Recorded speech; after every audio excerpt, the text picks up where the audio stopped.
이거 뭐야? 이거 뭐야? 2022년에 성적이 가장 좋았던 16곡을 추려서 그냥 곡만 놓고 어느 곡이 가장 좋았나 한번 게임을 해보려고 하는데요. 일본은 올해 이런 노래들이 인기가 있었구나. 그렇게 소개받는 느낌으로 들어주시면 될 것 같아요.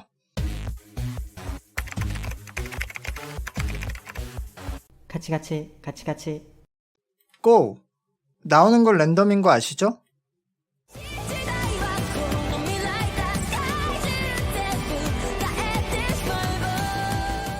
애니메이션을 보지도 않고도 신나는데 애니메이션 본 사람들은 참 좋아하겠다.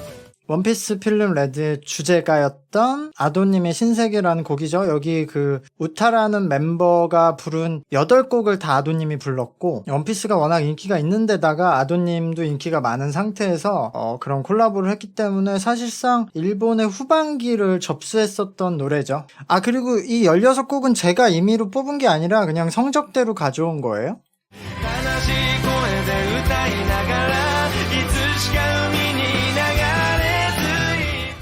사건의 수평선이라고.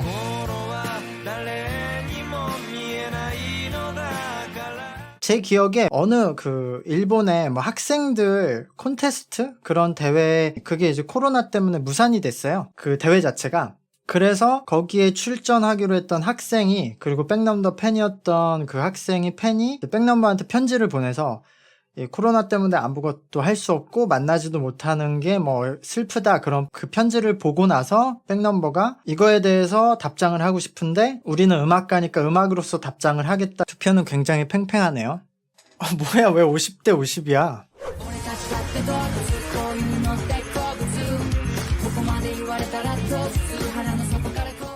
사실 이거는 그 댄스도 보긴 해야 되긴 하는데, 이 노래. 스카이노 오아리는 이무진님 덕분에 한국에서 인지도가 엄청 쌓였죠. 이 하비디 댄스 챌린지를 했었어요. 그러니까 원래 스카이노 오아리 분위기랑 좀 다르게 노래를 해서 댄스 챌린지를 해서 틱톡에서 엄청 인기가 있어서 이 곡도 인기를 많이 얻었고, 근데 곡 가사는 남에게 함부로 뭐 말을 하고 악플 달고 이런 사람들 좀 디스하는 좀 그런 강한 메시지가 있는 곡이었고,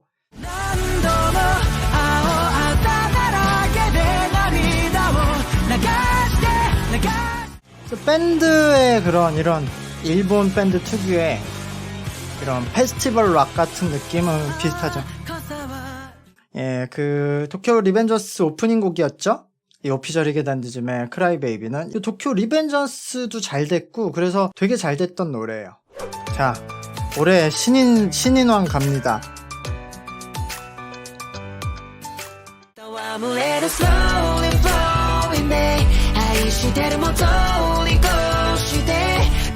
타니 유키는 20대 이제 초중반, 작년 말에 데뷔한 신인이고, 요 WXY라는 곡으로서 사실상 이제 올해 신인상을 지금 타고 있죠.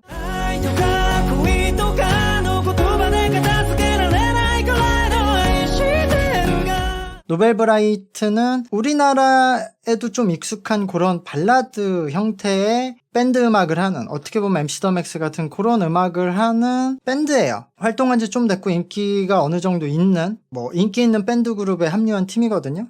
그리고 본인이 라이브를 엄청 자신 있어 하더라고.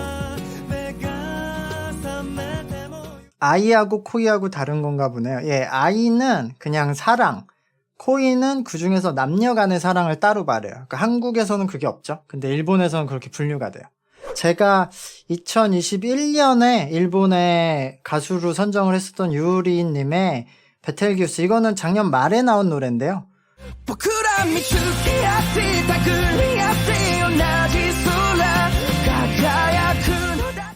이 베텔기우스도 드라마 OST였죠.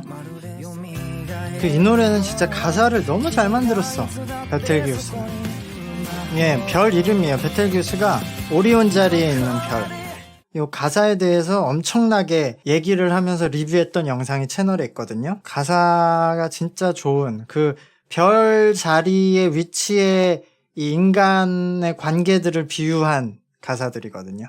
그리고 킹누의 카멜레온도 제가 리뷰를 했었는데, 이것도 카멜레온이 드라마였나 어디 OST에 나왔었을 거예요. 그래서 인기를 많이 얻었던 두 곡이에요.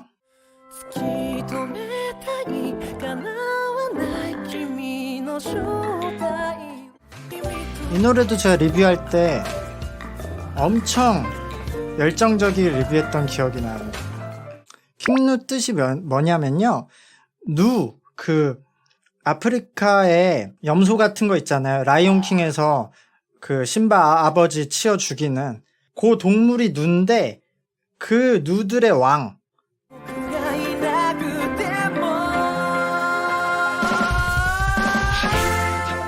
요 곡은 뒤에 막 이 기타 치시는 분이 서브 보컬을 하는데 노이즈 넣어갖고 막 노래를 하고, 원래 보컬이 그냥 소리를 지르잖아요. 그게 뭔가 자신의 내면의 자아랑 싸우는 듯한 거를 표현한 거라서 그런 아이디어가 되게 대단하다고 생각했어. 스파이 패밀리 OST였던 믹스너츠죠.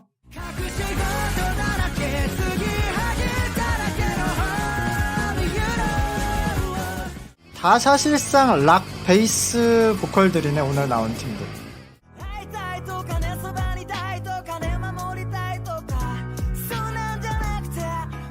그 다음에 마카로니 엠피츠라는 밴드인데, 이 밴드가 활동한 지 5년 이상, 꽤 오래 활동을 했는데 인디에서 활동을 하다가 처음으로 메이저에서 히트곡을 내서, 이 곡도 어마어마하게 히트를 많이 한 곡이거든요. 아무것도 아니야.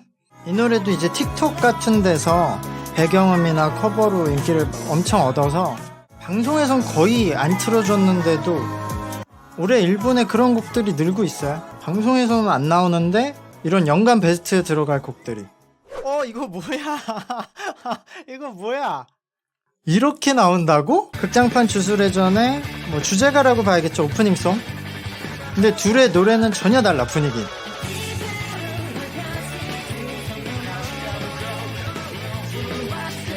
킹누가 요 일도같이 뉴메탈을 좀 변형한 노래를 이 이후에 많이 하고 있죠, 최근도. 자, 이제 주술회전 처음을 들었으니까 끝도 들어야겠죠. 이건 이제 원래 킹누 스타일이죠.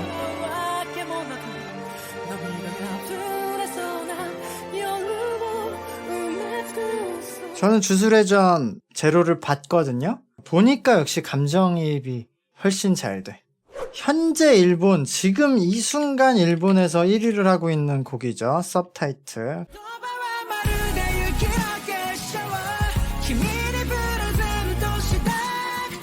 드라마 OST로 참여해서 올해의 거의 대부분을 굉장히 리듬감 강한 사운드 중시의 현악기 많이 쓰는 사운드 중시의 곡들을 갖다가 오랜만에 이제 예전 같은 발라드 곡을 낸 거죠. 그래서 역시 반응이 좋고요. 네, 그렇죠. 가사가 진짜 좋죠.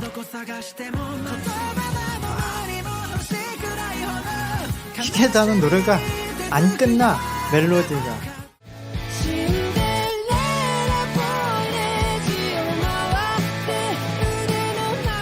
샤오시독도 되게 오래 활동한 밴드예요. 오래 활동한 밴드인데 약간 얼터너티브 음악을 하다가, 얼터너티브 록을 하다가 작년 말부터 우리나라 약간 10cm처럼 약간 부드러운 형태의 곡으로, 어쿠스틱한 노래로 바꿔서 연달아 계속 여러 곡을 히트시켰거든요. 특히 샤오시독도 아까 말했듯이 타니유키랑 그 마카로니 엠피치처럼 방송에선 전혀 안 나왔는데 이제 틱톡 중심, 그러니까 10대를 중심으로 엄청 인기를 얻은 곡이에요. 그 중에 이제 대표곡이거든요.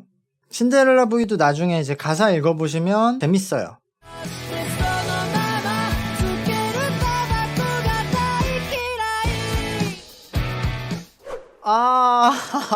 이건 또 뭔가요? 오늘 나올 마지막 곡은 귀멸의 칼날로 인기를 얻었던 에멘님의 잔향상가와 아까 저희가 신시대를 들었는데 두 번째로 인기가 많았던 나는 최강입니다. 에멘님이 이 곡으로 홍백 첫 출장을 하죠, 올해.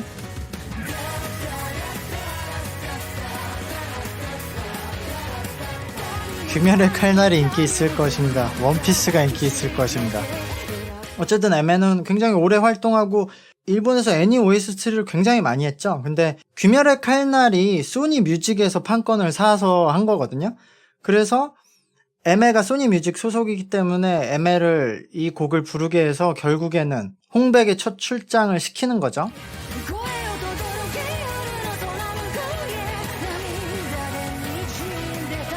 원피스 필름레드 곡을 불러서 아도도 요번에 우타, 캐릭터 이름은 우타로 홍백에 첫 출장을 하죠.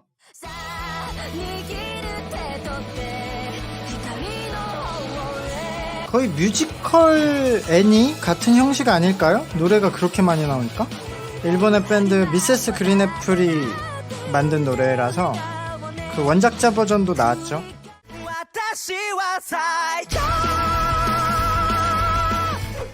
주술회전은 재미가 없을 수 없어. 뭐 헌터, 나루토 재밌는 거 다 섞었으니까. 그러네. 올 한해 킹누랑 히게단이 엄청 인기가 많았네. 아, 또 리매치. 이렇게 붙을 수밖에 없지 뭐. 아, 근데 어려운데 아직은 백넘버일 것 같아요. 자, 과연 어떻게 킹누에 한 곡이 더 있는데 치열해요. 투표는 백넘버도 가사를 너무 잘 써. 와, 신기한 그 결과가 됐네. 킹누 두 곡이 결승에 올라간 것도 대단하고 정작 가장 히트한 1도는 올라오지도 못했네. 와, 그 정도로 킹누가 먹힌단 말이야? 이렇게 돼서 킹누와 킹누의 대결에서 영몽이 우승을 했습니다.